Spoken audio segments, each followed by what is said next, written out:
Stand with Ukraine. These words became a globally known expression. These words reflect a deep connection, true compassion, and real support provided in many ways.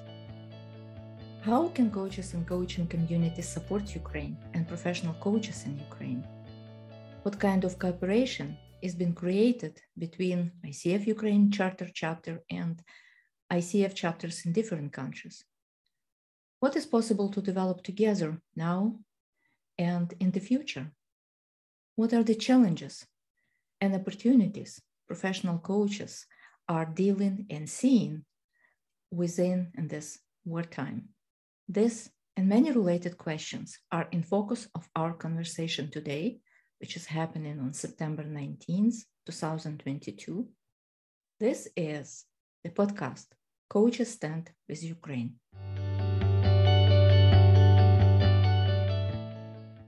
Greetings to everybody who is listening to us today. I'm Larysa, Homans, transformational story coach for leaders and change agents, past president of the ICF Ukraine, co-leader of partnership initiatives, volunteer, and co-host of this podcast. I'm Olga Vasylets, co-host of this podcast, ACC ICF coach of creative thinking approaches, resilience, and non-violence interaction, co-leader of partnership initiatives within ICF Ukraine Chapter volunteer. Thank you all our listeners. Your attention to our podcast is increasing with each new episode. If you haven't subscribed to this podcast, please do it. Your support with likes, comments, questions, and shares with others is very important. You also can email us directly. You can see our emails in the description to this episode. We are very glad to communicate with you, our listeners, and our guest speakers. We invite you to contribute to the upcoming conversations. Bring your questions, share topics you are caring about and interested to discuss. What we create together matters. Now I'm honored to greet here our colleague, Heather D. Horton, Associate Certified Coach. Heather is a grief and well-being coach and founder principal of the H Squared Group. She is a listening heart with ears for busy professionals struggling with grief, identity, and belonging. Heather empowered them to stop masking their feelings and ignoring their emotions so they can turn that pain into powerful productivity and reset their identity through grief education, coaching, and recovery support. Heather is a tax attorney, advanced grief recovery method specialist, and certified grief and professional diversity coach. She is also the host of the Grief Unplugged podcast. She serves on the board of ICF Metro DC Chapter as treasurer. Heather also serves as a Pro-Bono coach for the chapter's Coaches Stand with Ukraine initiative. Welcome, Heather, and we are happy to have this conversation with you. Thank you, Larysa and Olga. I am just excited to be here and share. Thank you for this opportunity. Heather, as you might notice, we started every conversation with the same question. And this question is defining the common ground for what we do together. Coaches Stand with Ukraine. What does it mean for you, Heather? Great question, and thank you. Coaches Stand with Ukraine means to me that we are serving our purpose on earth by helping our fellow man. Before we're coaches, we are humans. And as much as we can support other humans, it feeds into what coaching is. Coaching, again, is the opportunity for space to be held so a person feels seen, heard, and valued. And so Coaches Stand with Ukraine for me means that we see you, we hear you. We're providing space for you because we want you to continue to advance the profession of coaching around the world, even in the event of a war. We want to hold space so that you can continue to hold space for others. Coaches Stand for Ukraine really gives me an opportunity to help my fellow man. If I really contributed something, I would want to contribute on a very personal level. And this gives me the opportunity to contribute. on a very personal level. Heather, as far as we know, this is the first time when you are working with professional coaches from Ukraine. This initiative started over 6 months ago. What impact might this initiative make on you as the coach in professional and personal meaning? Another great question. It's had a very phenomenal impact on me personally and professionally. Personally, because my client is a woman of faith, and so am I. And so to me, it just broadens how much I can hold space for the client, because I can relate to what she's sharing. Not that we always relate to our clients, but it just gives it makes it really a divine collaboration rather than coach and coachee. How it has made a difference for me personally, again, as I shared in the previous question, it gives me an opportunity to serve mankind, show love on a deep personal level. One of the things that impacted me during this process is, for the first time, I held a session with a client, even though I generally coach grief and trauma and transition. I didn't say a word the whole session other than the introduction, but it gave me the ability to see the coaching tool of silence on a whole nother level. It was a beautiful experience. I saw even more that as the coach, the client is the expert on their lives, but they just need someone to hold space and facilitate them being able to self-reflect. It was beautiful. It's amazing what you just shared, Heather.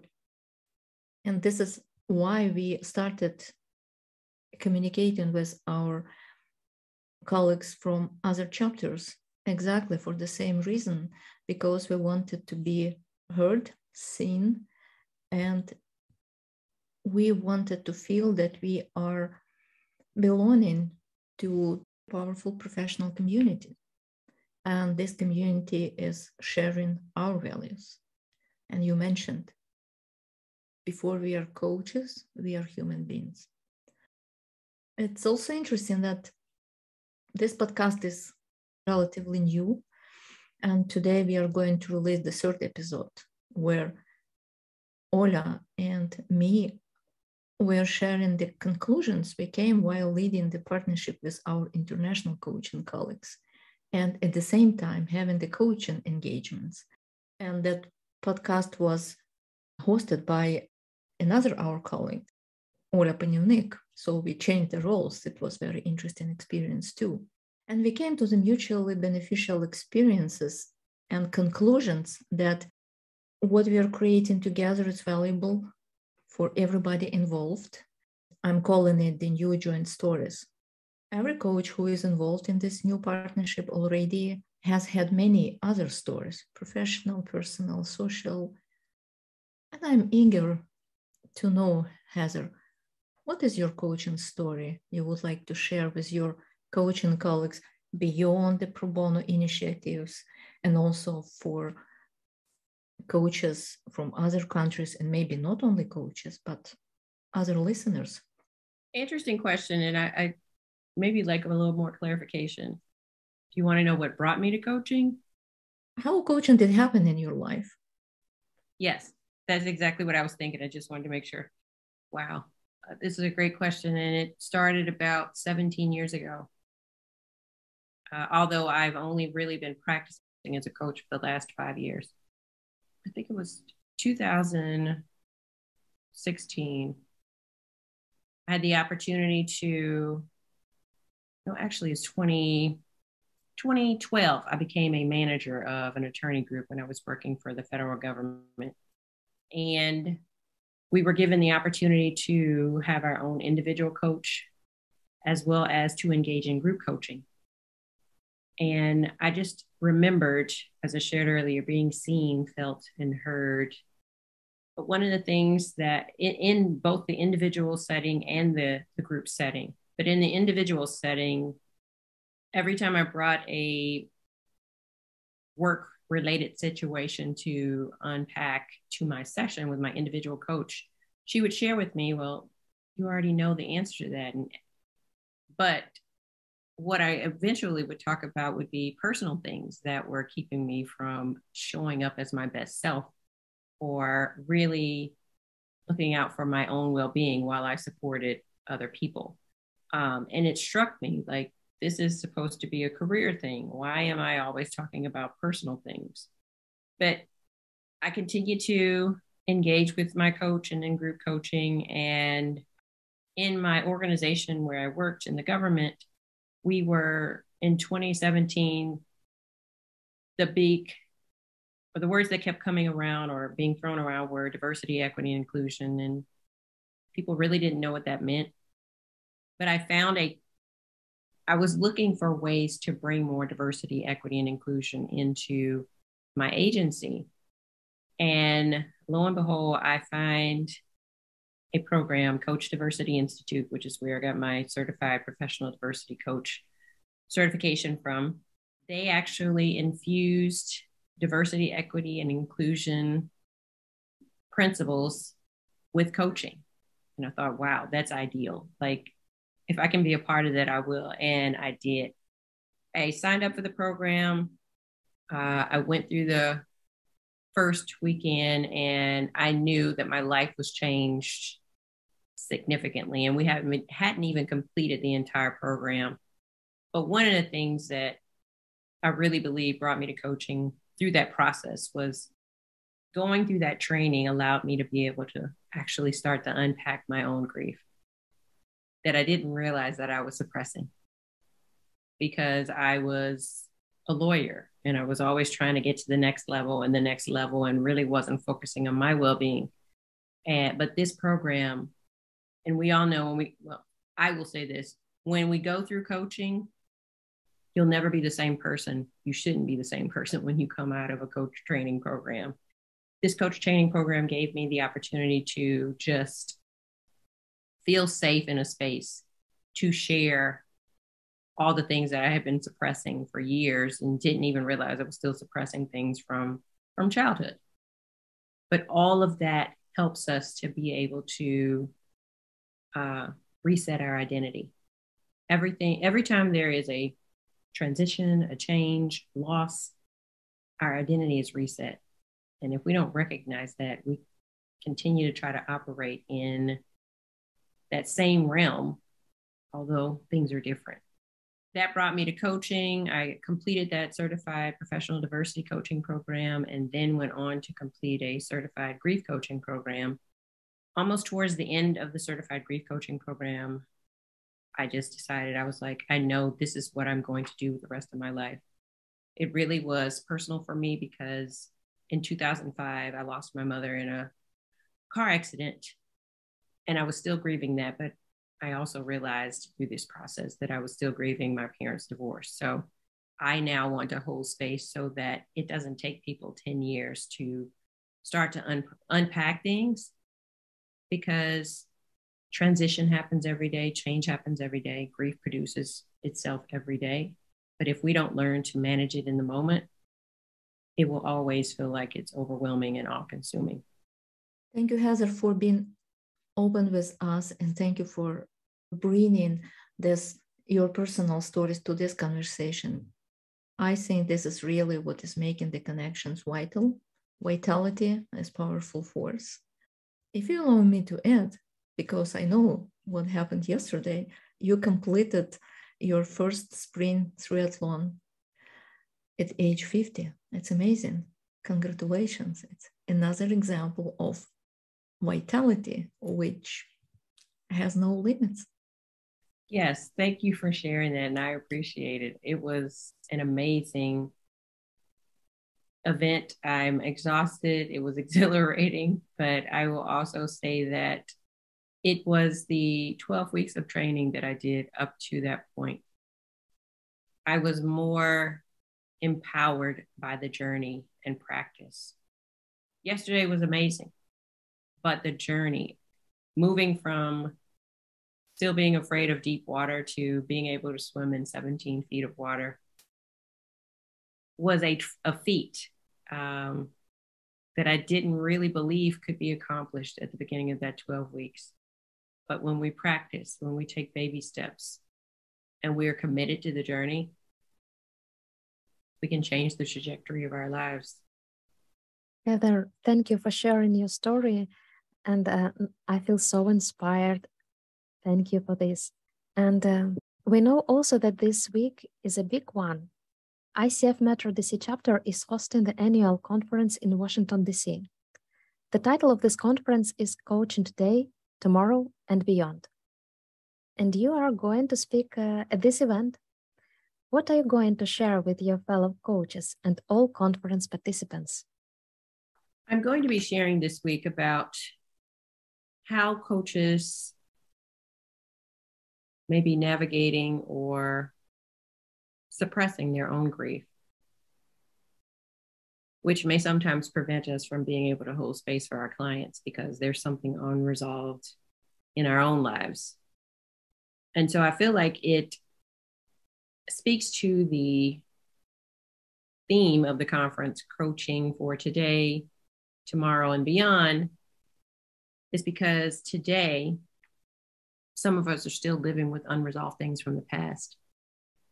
And so if we can find ways to realize that grief is more than just physical death, but it is the normal and natural reaction to loss or change of any kind, we will realize that, or we'll be able to hold space for the client's agenda.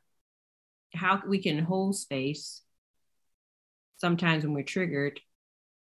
The session will actually explore what grief is and what it is not, how our clients and we as coaches are ill prepared to deal with grief, the healthy and unhealthy ways that we and our clients actually try to cope with grief.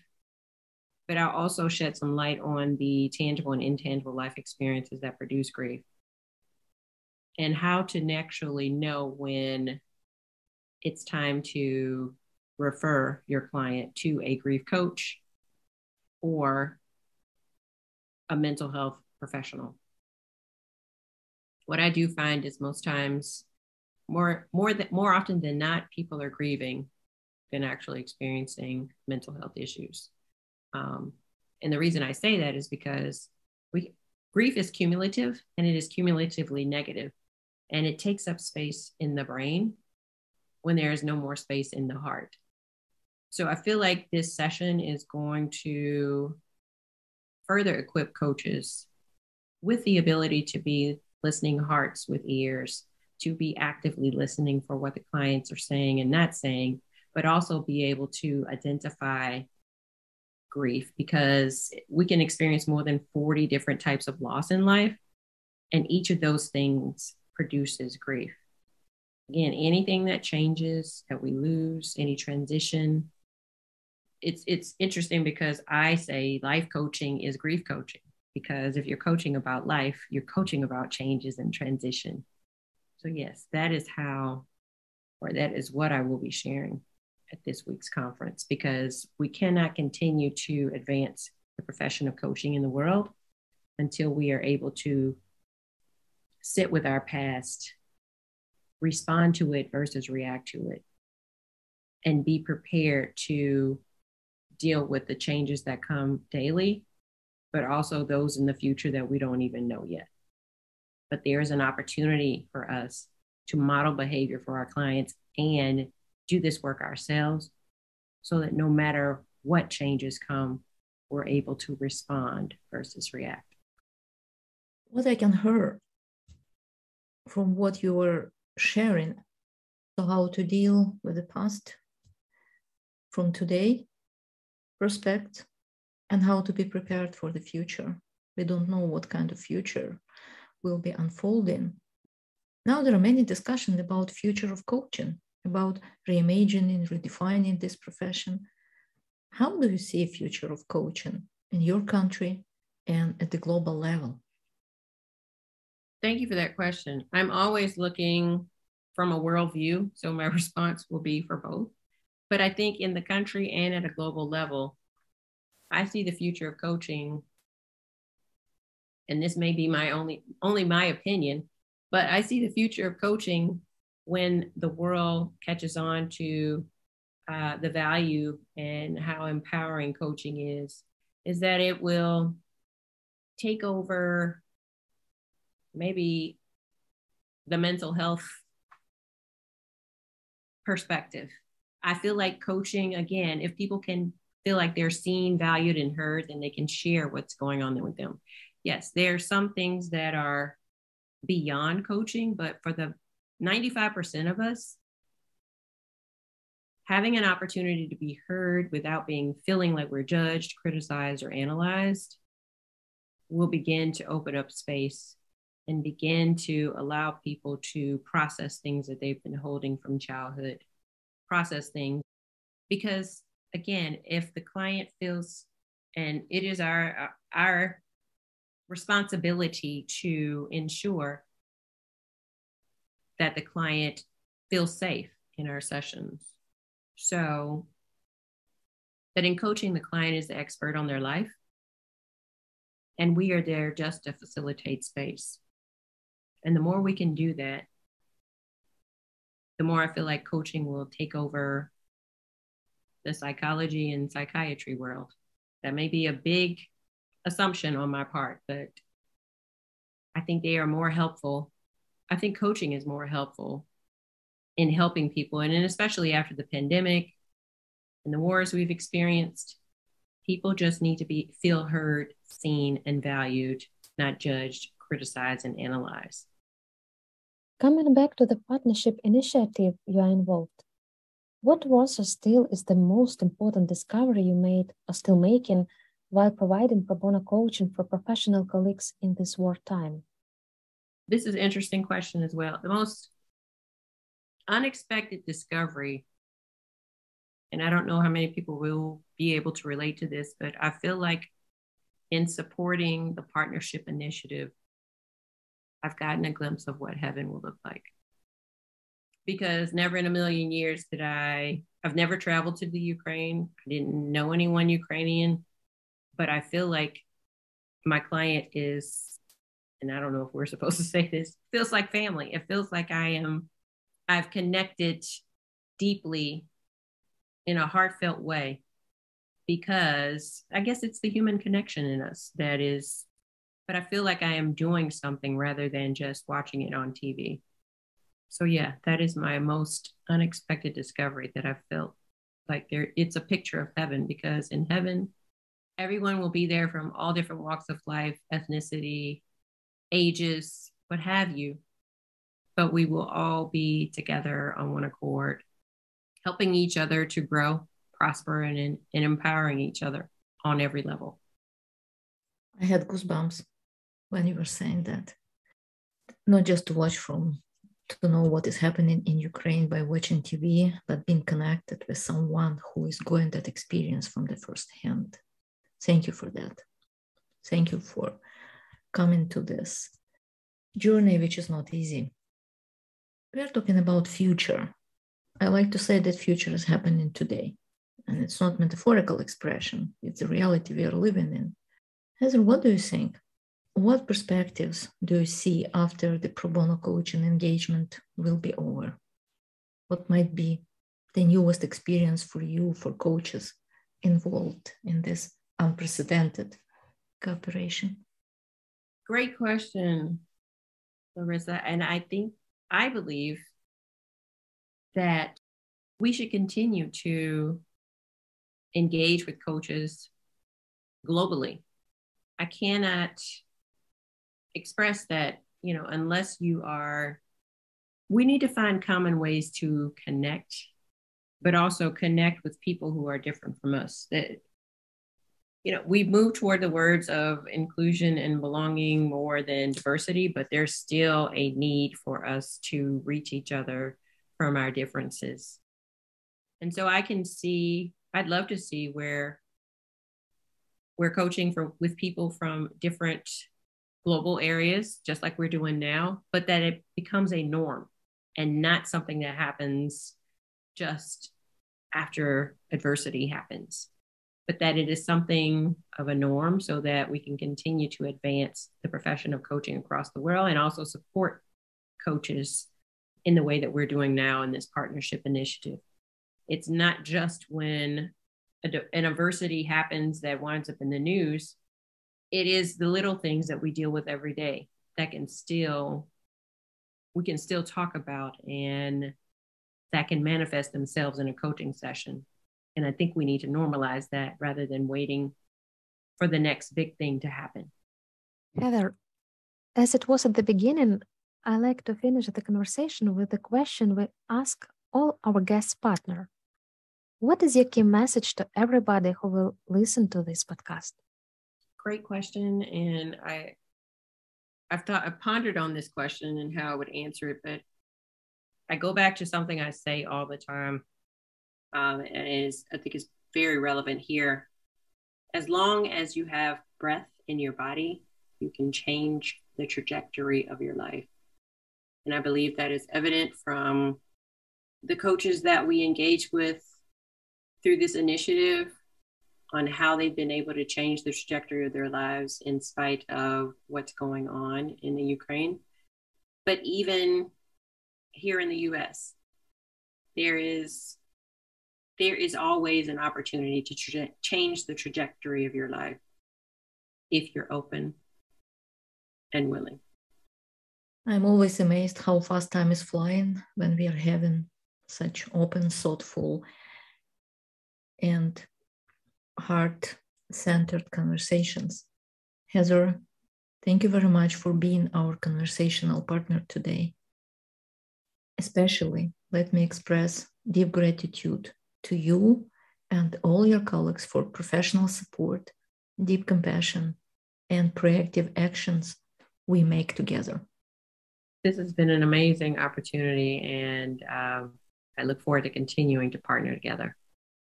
I'm sure that we will be staying together when the partnership initiative is over. That will be unfolding in the future, we will see.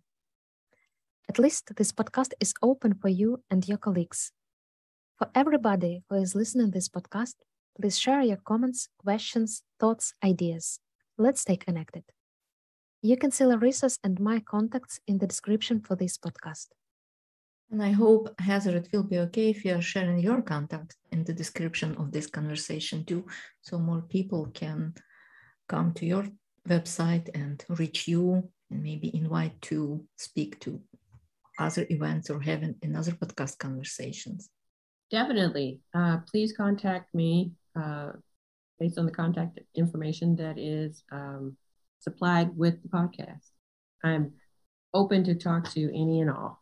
Once again, it was our privilege to have this conversation with Heather D. Horton, ACC ICF, founder, the H Square Group LCC, Advanced Grief Recovery Specialist, Certified Professional Diversity Coach. And as I mentioned at the beginning, Heather is from the cohort of professional coaches, the members of ICF Metro DC Chapter, who provides pro bono coaching to ICF Ukraine colleagues. And Heather is the board member of Metro ICF DC Chapter. Also, thank you, Olga Vasylets, for co-hosting and co-creating this podcast. Using this time and one more opportunity, we say many thanks to all coaching colleagues who stand with Ukraine. More talks are coming. Stay tuned, stay connected, stay with Ukraine.